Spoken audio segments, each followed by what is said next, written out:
Hello Internet. Old going shed. Right, where do I begin?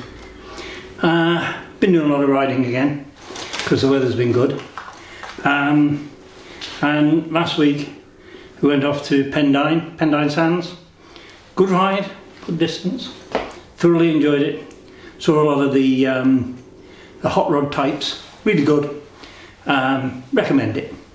But because I did that, come the Wednesday, said to a pal of mine, the chap who I ride a lot with, I said, okay, what are we up to on Wednesday? Because Wednesday's a day we go off and we have a ride and we have a bite to eat, one thing or another.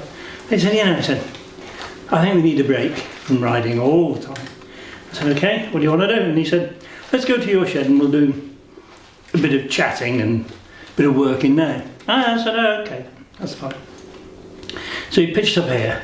Now on my workbench, you know, the lift from my motorbike, the Moto Morini 3.5 had become stuck. I love the mark. I really do love Moto Morinis. I think the 3.5 is a tremendous motorcycle.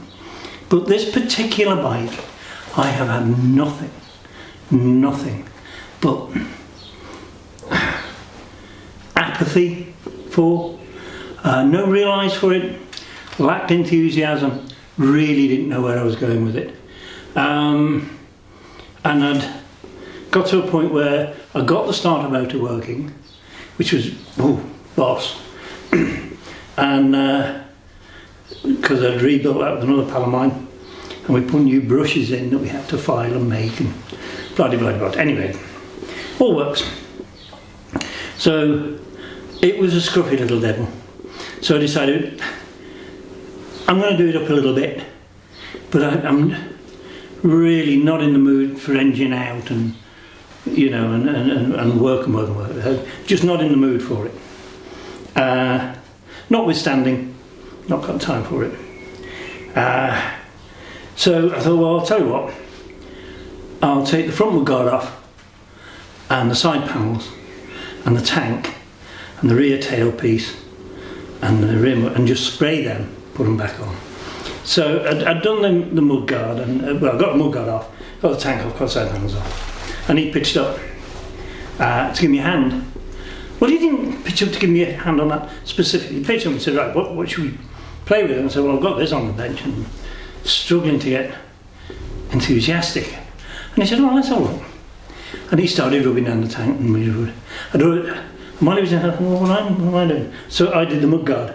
I remember showing you, or at least in a previous episode, a few episodes ago, going, I've got this bit I needed to repair on. So I did all the repairs, got it ready, painted them up, and I used base coat and lacquer.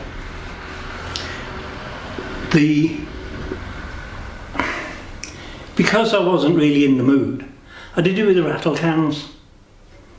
And so you put the red on, and then, which is base coat, and base coat is fairly easy to do because I don't know why, it just seems to be. And I've got this rattle can lacquer, which is a 2-pack. And what you do is you shake the living daylights out of it as normal. It's got a rattly bead in it. You turn it over and take the cover off the bottom. And there's a ring pull.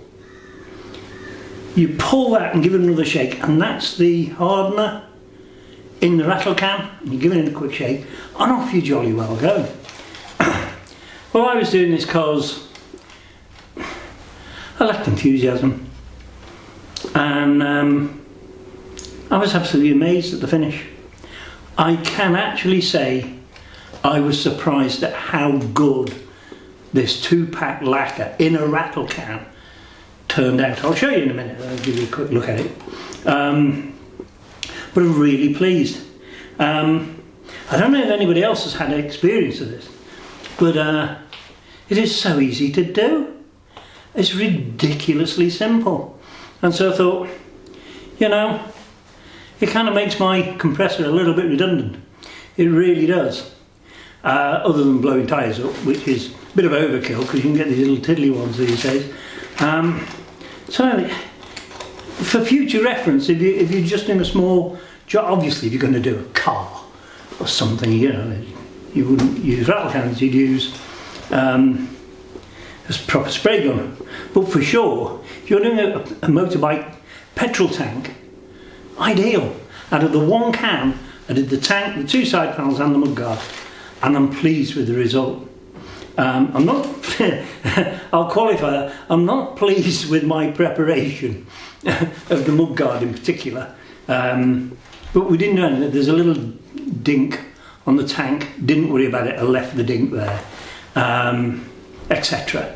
You know, I mean, as much as I do love the Mark, and I do love them, I think they're one of those tremendous little 350s you can own, but I just didn't want to go nuts.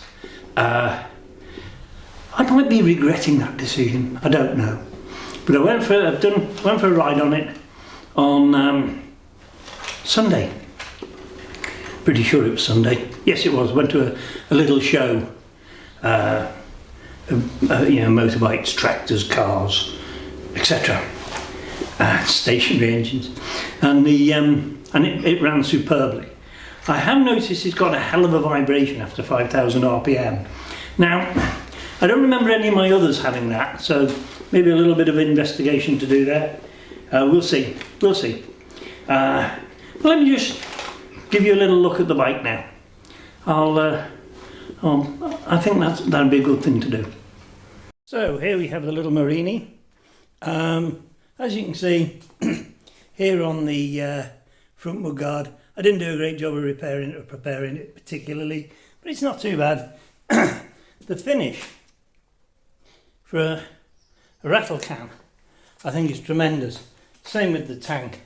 Absolutely fantastic. And I can now do with getting myself a new cap, which is a bit rusty and a bit of a mess. Side panels, equally as good, very, very nicely done. As I say, the tailpiece, rough as a badger's backside. And so what I might do is, I might try just cutting that back and polishing it to improve it. I don't know whether I'm going to take it off because it's just a bit of a pain in the ass to do. This particular bike has this sport exhaust on it. By gum, it's a bit rowdy, but it's fun. It's fun. The engine is, as ever, it's a gem of an engine. It really is. It's just so nice, and they're beautifully made. The engines really are beautifully made. So that is that. My next project that I'm going to involve myself. Oh, as a by the way, there's the little dink there. Not really worth worrying about too much. Petrol marks there. Look, there you go. Gone. Perfect. My next project, I think, is going to be the Benelli. I'll show you that now. So here we have the little Benelli 250. It really is the Moto B. It was when Alejandro Di Tommaso took over Benelli. He then brought back into the fold the Moto B, which was part of the family, Benelli family. So that's my next little project, if I manage to keep it long enough for it to become a project. You know me. So, there you have it. The Moto Morini, which is now on the road and running. I've used it to go to work. I've used it for a trip. Really good. It's still a scruffy little bugger, but stuff it. I like it. Eminently usable little bike. Eminently usable. The Benelli, again, I'm in this place of, I don't really love it. maybe I'm just going to get on and tidy it up a bit more and run it a bit, because I haven't really run it at all. And maybe I'll start to love it. Who knows? Who knows? It's a cute little thing, and it's got a fascinating history, because of who rode this sort of a bike. And it's one of those things, I'm sure when I do ride it properly, I'm staring at it as I'm talking to you, because I think it is super Italian, you know, the engine and what have you, the minimalistness of it as well. It's got its own style. It's of its time. I mean, at the end of the day, it's a 1968 machine, and I think it deserves preservation, if bugger all else.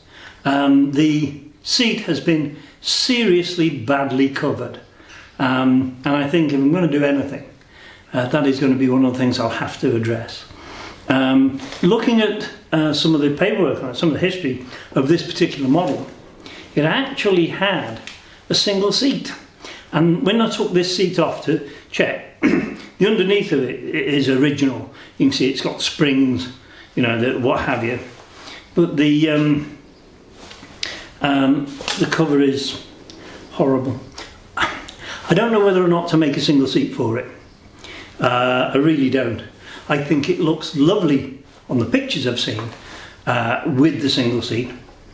And again, I'm staring at it now while I'm talking to you, which is possibly a bit rude, but at the same time, yeah, I'm trying to get inspiration, you know, as we do. Right, I'm going to leave it there now. I hope this has been of interest. I hope you don't do what I do, which is fall into this trap of going, yeah, I'll get around to it. And I was so grateful for my pal who came along and just re-motivated me and got me back into the game, and I'm so grateful for him for that. And I've now got another usable bike on the road, so that's not a bad thing. Right, this is Old Guy in Shed. Saying try for now. I think next time I'm going to do a bit of a different not off topic, but something a little less just, hey, look what I've done. I want to be a bit more involved in other crap. So this is Old Guy in Shed. Oh, don't forget to like, subscribe, tell your pals, share this video with people. Say, look, I found an idiot on the internet. He talks about old bikes and Italian stuff. Yeah, that's me. Old Guy in Shed. Yeah, I'm going to wander off. It's a long time before wine time.